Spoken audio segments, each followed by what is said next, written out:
आपके लिए एक बहुत ही सुंदर सा कहानी लेकर के आया हूँ, जिसका नाम है एक माँ और उसके मृतक बच्चे की कहानी। दोस्तों, एक बार गौतम बुद्ध के पास एक स्त्री अपने बच्चे को लेकर रोती हुई आती है और उनसे कहती है, प्रभु, मैं आपके पास बड़ी आशा लेकर आई हूँ। मैं जानती हूँ कि यह आपके लिए सब कुछ संभव है और आप परम ज्ञानी हैं। इसलिए कृपया मेरे मृत बच्चे को जीवित कर दीजिए। मैं आपका यह उपकार कभी नहीं भूलूंगी। उस स्त्री को बुद्ध के पास उन लोगों ने भेजा था जो लोग बुद्ध से ईर्ष्या करते थे।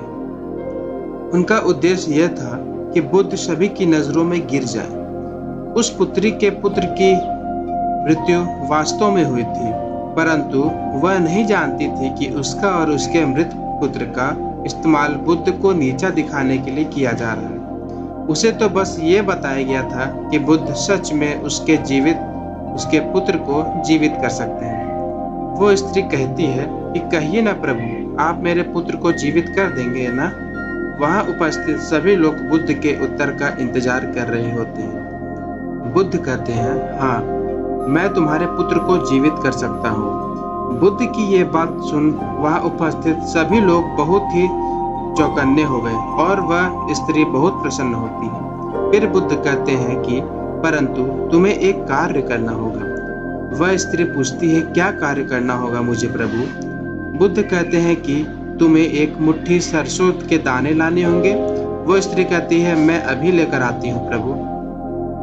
बुद्ध कहते हैं, परंतु ध्यान रहे कि दाने ऐसे घर से लाने हैं जिस घर में कभी किसी की भी मृत्यु ना हुई हो। वह स्त्री उसी क्षण सरसों के दाने लेने के लिए अपने गांव में चली जाती है। वह अपने गांव के हर घर में जाकर पूछती है।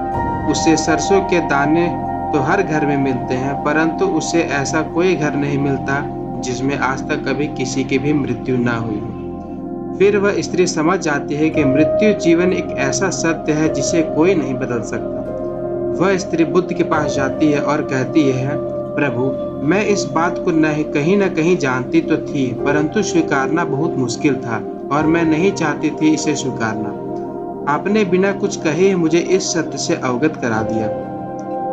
बुद्ध कहते हैं, जो जन्मा है उसकी मृत्यु निश्चित है और यही प्रकृति का नियम है। चाहे कोई व्यक्ति कितना ही सुंदर क्यों ना हो, या कुरूप हो, या बूढ़ा हो, या जवान हो, लेकिन फिर भी मृत्यु सभी को आनी है। बुद्ध कहते हैं, ये संसार जिसे हम यथार्थ मानते हैं, यह दुख और पीड़ा का क्षण भंगुर खेल है। इसलिए जो जन्मा है उसकी मृत्यु निश्चित है। जो आज आया है उसे कल जाना ही है। दोस्तों, यह कहानी आपको कैसी लगी और इस कहानी से आपको क्या सीखने को मिलता है, ये चीज़ आप हमें कमेंट बॉक्स में ज़रूर बताएं और अपने दोस्तों के साथ भी और अपने परिवारजन के साथ भी अवश्य शेयर करें। और आप सभी का धन्यवाद और ज़्यादा से ज़्यादा इसे सब्सक्राइब और शेयर करें। धन्यवाद।